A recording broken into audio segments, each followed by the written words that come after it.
عمران خان صاحب کو جس عدالت سے سزا دی گئی ہے، جس کاغذ کی بنیاد پہ دی گئی ہے، نہ وہ جج صاحب اس فیصلے کو سن سکتے تھے، نہ اس کاغذ میں کوئی ایسی بات تھی جس کی بنیاد پہ عمران خان کو سزا دی جا سکتی ہے۔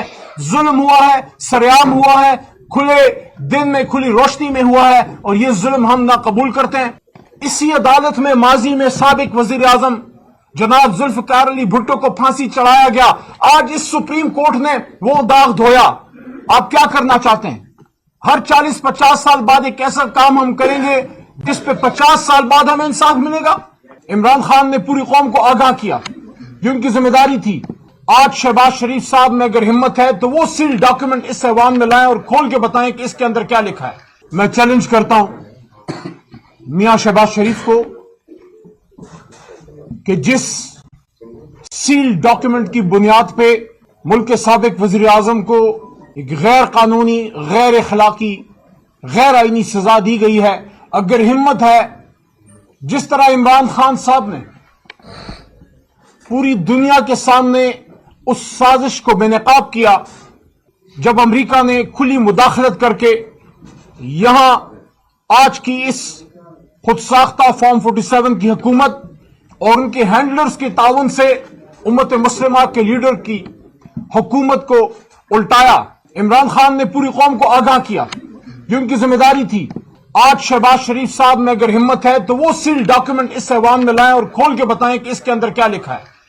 جس کاغذ کی بنیاد پہ عمران خان کو سزا دے رہے ہیں، اگر ہمت ہے تو بتائیں، اور یہ بھی بتائیں کہ جس جج کے ذریعے سزا دی گئی ہے، میں نہیں، ایک بہت ہی مستند صحافی حامد میر صاحب کی رپورٹ ہے کہ وہ جج صاحب آج سے 21 سال پہلے سپریم کورٹ کے حکم پہ ان کو فارغ کیا گیا تھا کہ انہوں نے کسی کیس کو نہیں سننا۔ تو آج کے چیف جسٹس صاحب سے میرا سوال ہے کہ آپ کی نظروں کے سامنے انصاف کا قتل ہو رہا ہے۔ سابق وزیر اعظم جناب عمران خان صاحب کو اس جج کی عدالت سے سزا دی گئی ہے جس کو آج سے 20 سال پہلے اسی سپریم کورٹ میں، جس کے آپ چیف جسٹس ہیں، اس کے ایک چیف جسٹس نے ان کو یہ احکامات دیے تھے کہ کبھی بھی یہ جو جج صاحب ہیں، رانا صاحب ہیں، انہوں نے کسی بھی فیصلے میں کوئی جوڈیشل ڈیوٹی نہیں کرنی، وہ کسی معمولی سائیکل چور کا مقدمہ نہیں سن سکتے، جیب کترے کا مقدمہ نہیں سن سکتے۔ یہ کب ہم سیکھیں گے؟ اسی عدالت میں ماضی میں سابق وزیر اعظم جناب ذوالفقار علی بھٹو کو پھانسی چڑھایا گیا۔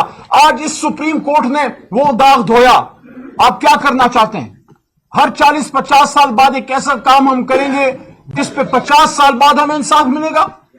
کیسے آپ ایک سابق وزیر اعظم کو اس جج کے سامنے پیش کر سکتے ہیں جس کو اسی ملک کی سب سے بڑی عدالت نے فارغ کیا تھا؟ اور دوسرا، جس فیصلے کی بنیاد پہ رانا صاحب نے، جنہوں نے اس فیصلے کو سنا ہے، وہ جو NCA کا معاہدہ تھا، اس معاہدے میں جو شک تھی، UK کی عدالت کا فیصلہ تھا کہ اس کو سپریم کورٹ میں اس پیسے کو جانا ہے۔ اگر ہمت ہے تو اس فیصلے کی کاپی بتائیں، اگر ہمت ہے تو اس معاہدے کو اوپن کریں۔ اگر عمران خان صاحب اس کو نہ آنے دیتے تو یہ پیسہ باہر کہیں کسی اور جگہ صرف ہو جاتا، کسی اور اکاؤنٹ میں وہاں جمع ہو جاتا۔ عمران خان صاحب کا گناہ یہ تھا کہ یہ پیسہ پاکستان آیا۔ اور دوسرا سوال یہ ہے، کوئی یہ تو پوچھے کہ 8 ارب کی پراپرٹی 20 ارب کے لگ بھگ کیوں ملک ریاض کو میاں نواز شریف صاحب کے بیٹے نے بیچی؟ اسی بیٹے نے جو خود کہتا ہے کہ میں بینکرپٹ ہوں۔ اگر یہ بینکرپسی ہے، میری دعا ہے کہ پھر تو پاکستان کا ہر شہری اللہ کرے پھر ایسے ہی بینکرپٹ ہو جس کے پاس 20 ارب کے پیسے ہوں، لیکن میری دعا اللہ قبول کبھی نہ کرے، کیونکہ میں اپنے پاکستانیوں کے لیے حلال کے پیسوں کی دعا کر سکتا ہوں، ملک سے لوٹے ہوئے پیسے کی دعا نہیں کر سکتا۔ حاصل وصول پھر اس بات کا یہ ہے کہ اس قوم نے اپنے لیے ایک لیڈر چنا، اس قوم نے اپنا فیصلہ کیا۔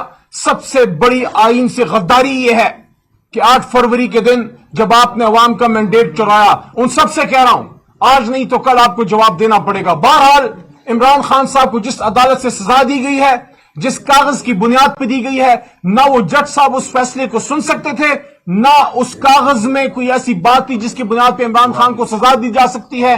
ظلم ہوا ہے، سرعام ہوا ہے، کھلے دن میں کھلی روشنی میں ہوا ہے، اور یہ ظلم ہم نہ قبول کرتے ہیں نہ برداشت کرتے ہیں، اس لیے اندر یہ احتجاج ہو رہا ہے۔